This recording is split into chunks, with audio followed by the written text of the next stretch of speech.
Little Miss Narcissistic Gypsy is trying to warn the Menendez brothers. Gypsy is unable to take any accountability for her actions, and she's saying that the public has built her up just to tear her down.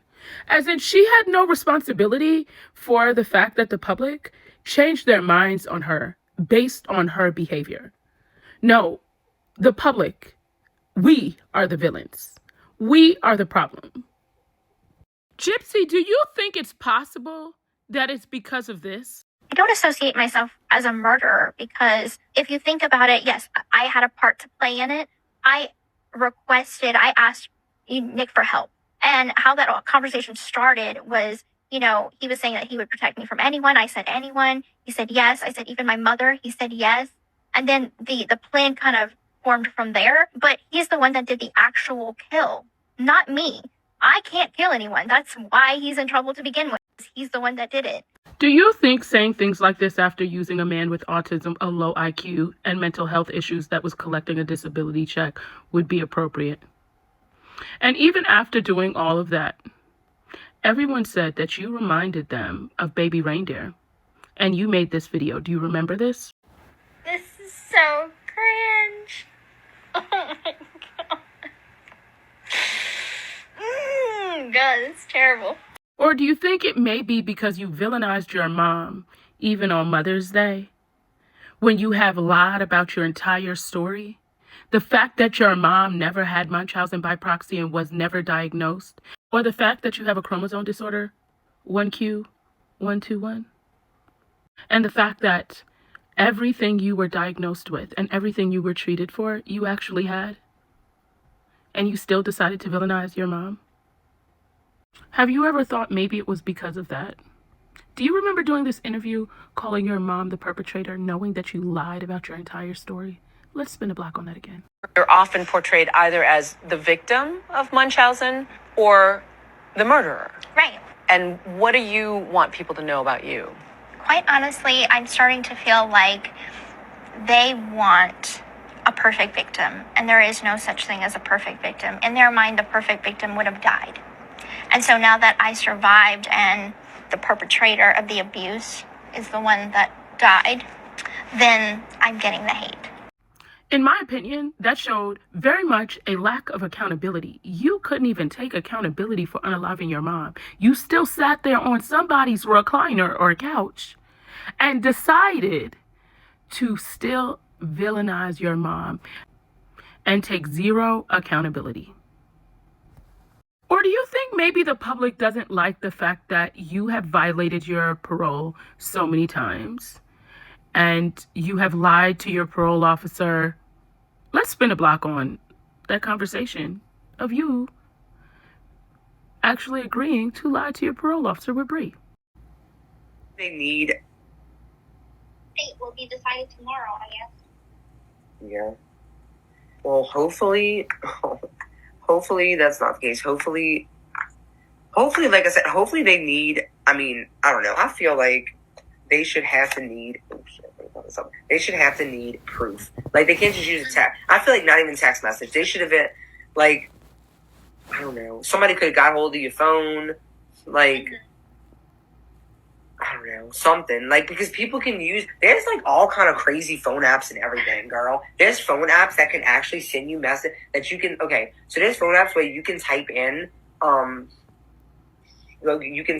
like your number. Say somebody can download this app, type in your phone number, and then send a text to someone and it'll show that it's coming from your phone even though it's not. Wow. Yes, that's why I feel like there's no way they can send you back to prison on this. Like, I would even bring up that, be like, I absolutely did never, like, I would be like, I would lie. I would say absolutely didn't, and be like, there has to be a way that this text message was like falsified or whatever. I don't know. I would just fight for your life, girl, because there are ways. Yeah. That's the reason I feel like at the end of the day, like they would have to prove it, because there are ways for people to do that. There are actual apps, girl, real apps that will show it's your phone number, even though it's not. Oh shit! Let me.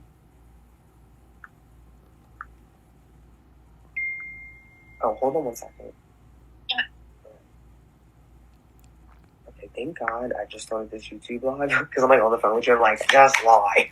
Do you remember that?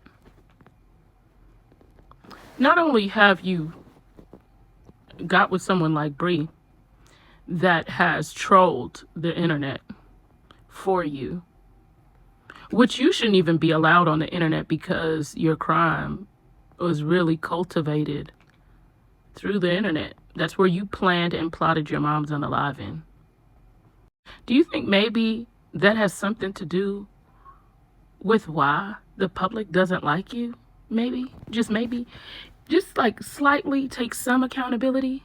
Or do you think it could be because you have a lot to say about the Menendez brothers now, but you just said last week that you knew really nothing or much about it to where you couldn't even speak on the case, but you're an advocate for abuse victims and prison reform, but the biggest case you don't know about? Maybe that. Let's check that out again as well. It's one of the biggest stories in the world right now, the Menendez brothers. Have you been following that at all, or? Not a whole lot. I'm not very educated in their case or anything. So they went to prison for murdering their parents, and nobody denies that they did it, but it's coming out and it's pretty credible. A lot of people feel that they were abused by their parents. So now the DA is reviewing their case, and they're possibly going to get released. And I kind of wanted your opinion on that. Okay. Well, I mean, I really can't speak on the specifics of that case. I'm not really educated in that case. But I will say that I'm an advocate for abuse victims in general, and I'm all about prison reform.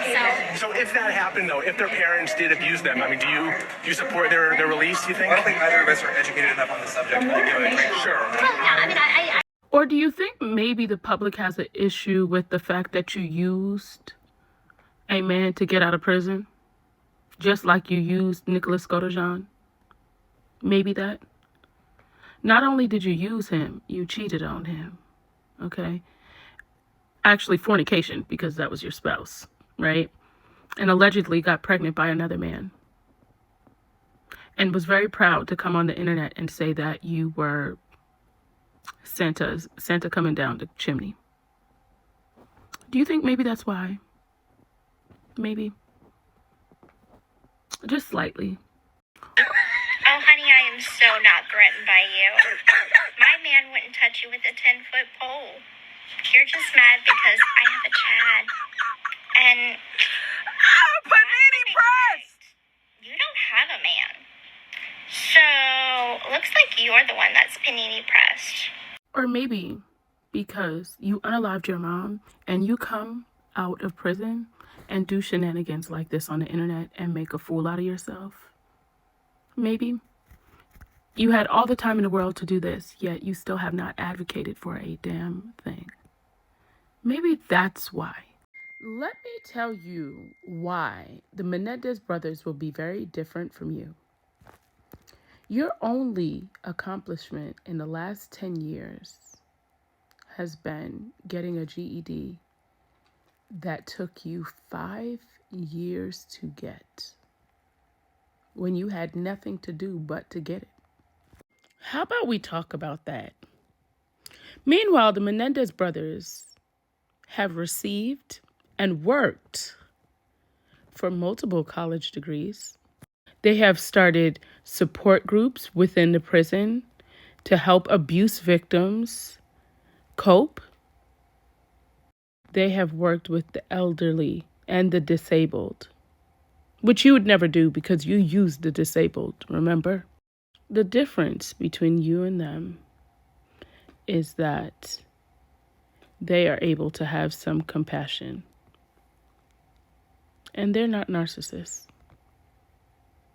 And you can tell based off of the things they've done. You, my friend, or not my friend, you'd never be my friend. You would never be good enough to be my friend. Have been nothing but a menace. Oh, yeah. And they have started prison reform. They have advocated for abuse victims, even within the prison. And you've been out for how long? And you haven't even done it on the outside. Talk is cheap, and that's what you are.